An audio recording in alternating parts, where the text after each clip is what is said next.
And the problem that these small organisations have is if you buy an external expertise, because you have to do, because either you haven't got a demand to employ your own, or if you did, the cost of employment would be very high.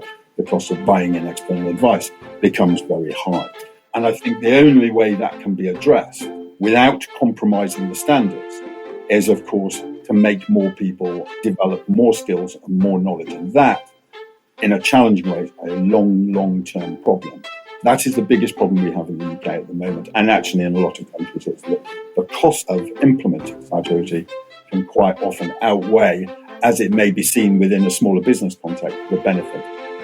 You're listening to the ISF podcast for your organization's better cybersecurity.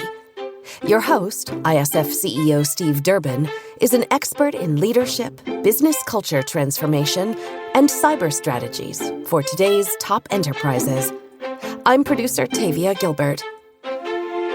Today's episode is the first of two conversations between Steve and Brian Lord, the Chief Executive Officer of Protection Group International.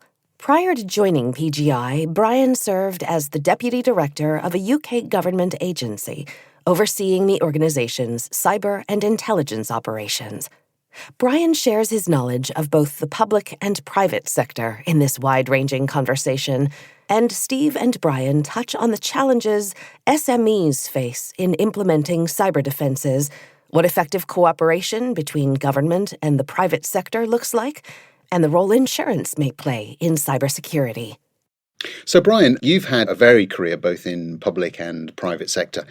Without me sort of going into detail about it, why don't you take on the mic and tell us a little bit about the breadth of your work and your experience, just to give listeners some context. Absolutely. I mean, I've been working in this industry, first of all, for government, for GCHQ, for around just over 20 years. So progressed through those 20 years environmentally and adjusted and adapted to what the targets threw at us in terms of evolution of communications, evolution of different adversarial strategies. And then I attained the position of Deputy Director at GCHQ. Then I moved to the private sector. And I think one of the differences and one of the drivers around joining the private sector was it became very apparent both in the area where the risk and threat to our national interests from a digital perspective was coming increasingly through what was deemed then and termed then cyber attack. But it became increasingly apparent that the main response to this, if we were going to adopt a societal approach, if you like, the main response to this was going to come from the private sector. So I joined then a company called Protection Group International as the managing director for their cybersecurity division, which had a number of divisions at the time, including what was then referred to as an intelligence division, which will become apparent later. Then in 2020, I was made Chief Executive Officer of the whole company. And what we do now, I think, is easiest to describe in probably three big handfuls. One, there is core cybersecurity. How do we help government clients, commercial clients protect themselves from what is deemed to be online threat, cyber threat, hacking, theft of data, disruption of systems, and so on? How can they put in place the mechanisms to allow their organizations or government departments to run efficiently? The other element of that is understanding the information landscape. So understanding increasingly how information, particularly but not exclusively, the information landscape which we operate in now can be used to disseminate disinformation, for example, to manipulate electoral processes, to be able to allow criminals to carry out sort of more online crime. And then sitting on top of that, we work under the auspices of the UK government to help UK allies build their own national capability in both cybersecurity and the countering disinformation and information manipulative landscape. So that's my career. So 10 years in the private sector doing that on the back of 20 years in the public sector and picking up all the changes that have happened over that time, which have been really sort of quite revolutionary in many ways.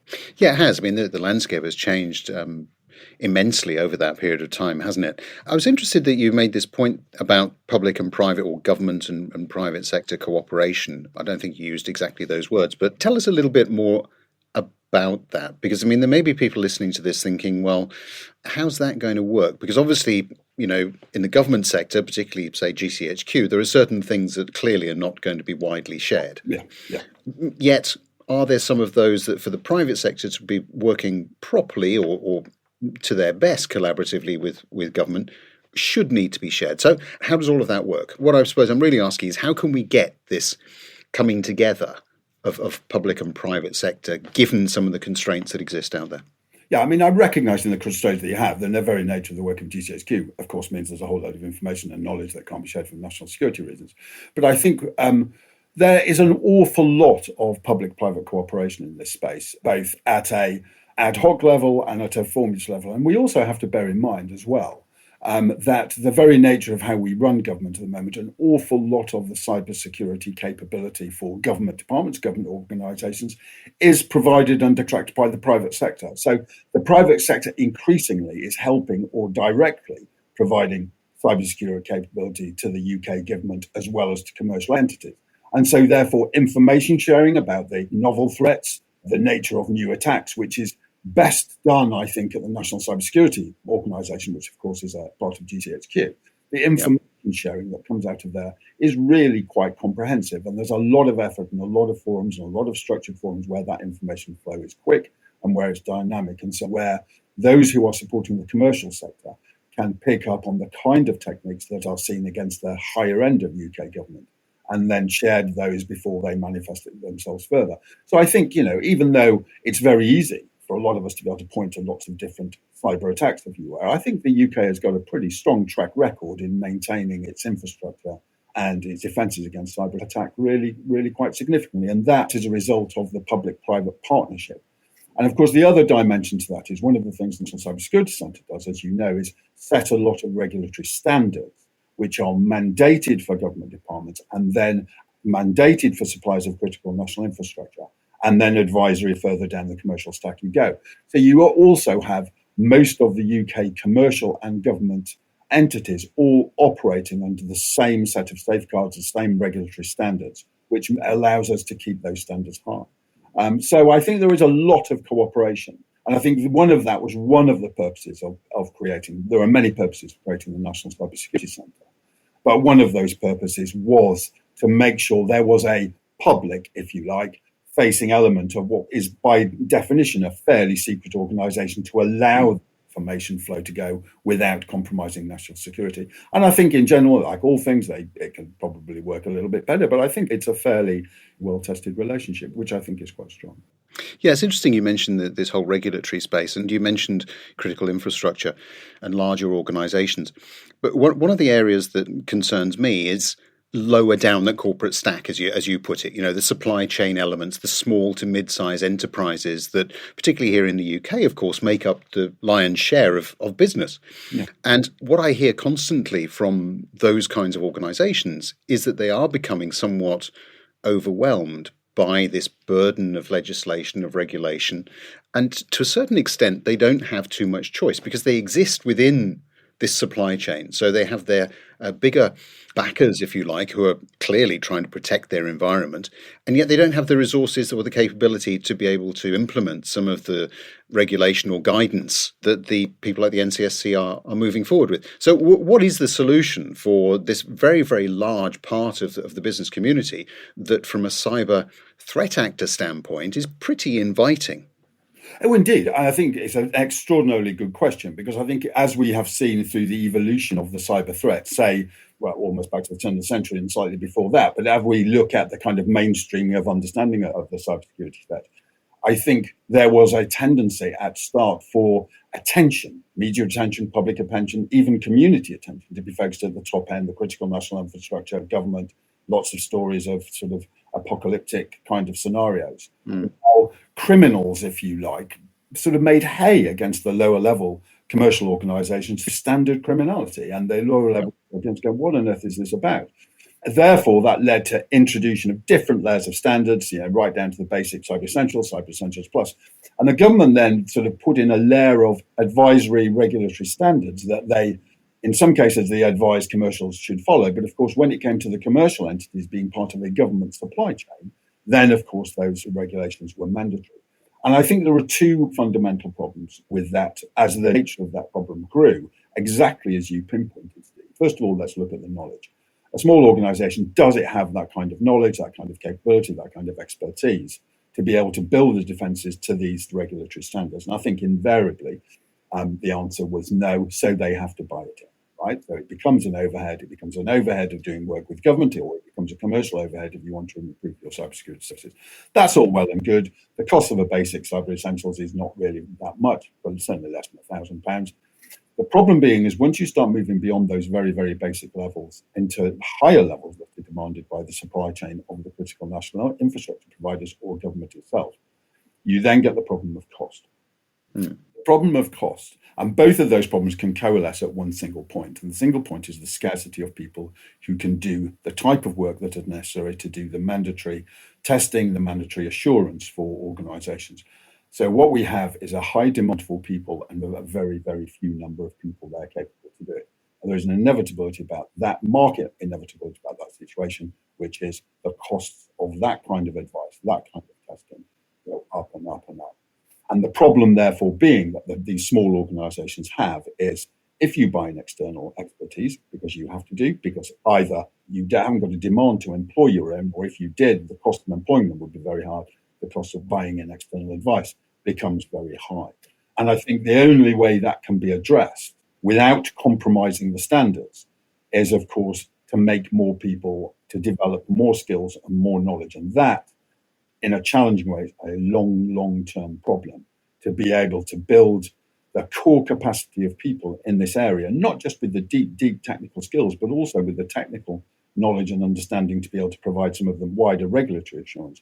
That is the biggest problem we have in the UK at the moment, and actually in a lot of countries. It's the cost of implementing cybersecurity can quite often outweigh, as it may be seen within a smaller business context, the benefit. And I think that's a problem that we still live with. And I still think it's a problem that we still have to address fully. Now, NCSC, of course, has tried very hard to address some of these areas with things like cyber essentials, making certain things freely available to the smaller organisations. Yet it probably isn't able to go far enough because, as you just pointed out, there are some very deep-rooted problems which will only ever be solved with significant investment over a long period of time. And that creates a gap for us, doesn't it? So what is it, in your opinion, that we could be doing to fill that gap in the short term? Because skill shortages are not going to go away. We can't train up sufficient people in the short term. Don't really want to get into the issue of immigration and where that might go. What are some of the solutions? If I'm a small business owner listening to this, I'm holding a lot of data. I'm probably a little bit concerned. Where do I go? What can I do? Well, I think the issue around as well, on top of the free advice, I absolutely take your point. The National Cybersecurity Centre is very good at giving free advice. But let's take it a step beyond that. You have an organisation who has a lot of data. They worry about the integrity of that data. They worry about their reputation within that. And I don't want to move away towards the skill things, because the skill thing is actually key to just about everything. But I take your point. I absolutely take your point. That's all very well, Brian, but change the fundamental skill profile is going to take a generation or more. So we do for the next 15 to 20 years. And I think it's almost an intractable problem, other than we have to recognize, how do we maintain, how do we apply, let's just say, a ceiling or a cap, if you like, on the fees that a small organization has to take in order to implement those. You can't necessarily give it free. The free market just will not allow that. But I think a lot more, industry, the cybersecurity industry and government can do to be able to actually start putting a little bit more constraints around when one is providing assurance for particularly small to medium businesses. What is the cap on the fees that you can charge, and how does an organization continue, a cybersecurity organization, continue to be sustainable with the help and the support of the government? That's not an easy challenge to have, because the money has to come from somewhere. Because what we certainly don't want to happen, as we can see that, is because if the limited skill base that we have in this country then feels that their ability to generate their career, and to be quite frank, without being too avaricious about it, for the individuals saying, well, I can get a better salary in Australia, I can get a better salary in the US. We don't want a brain drain, because this is the key to everything that we have. So I think there probably needs to be a lot more tangible support, I think, for the small to medium enterprises.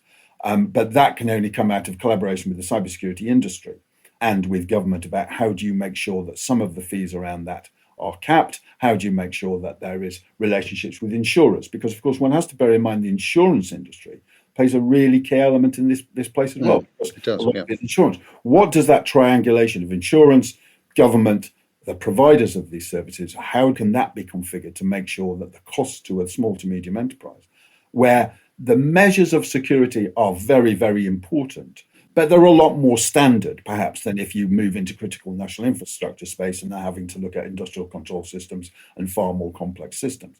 So if you're talking about a relatively small, there are more steps that could be had, and I think a lot more could be done to generate that.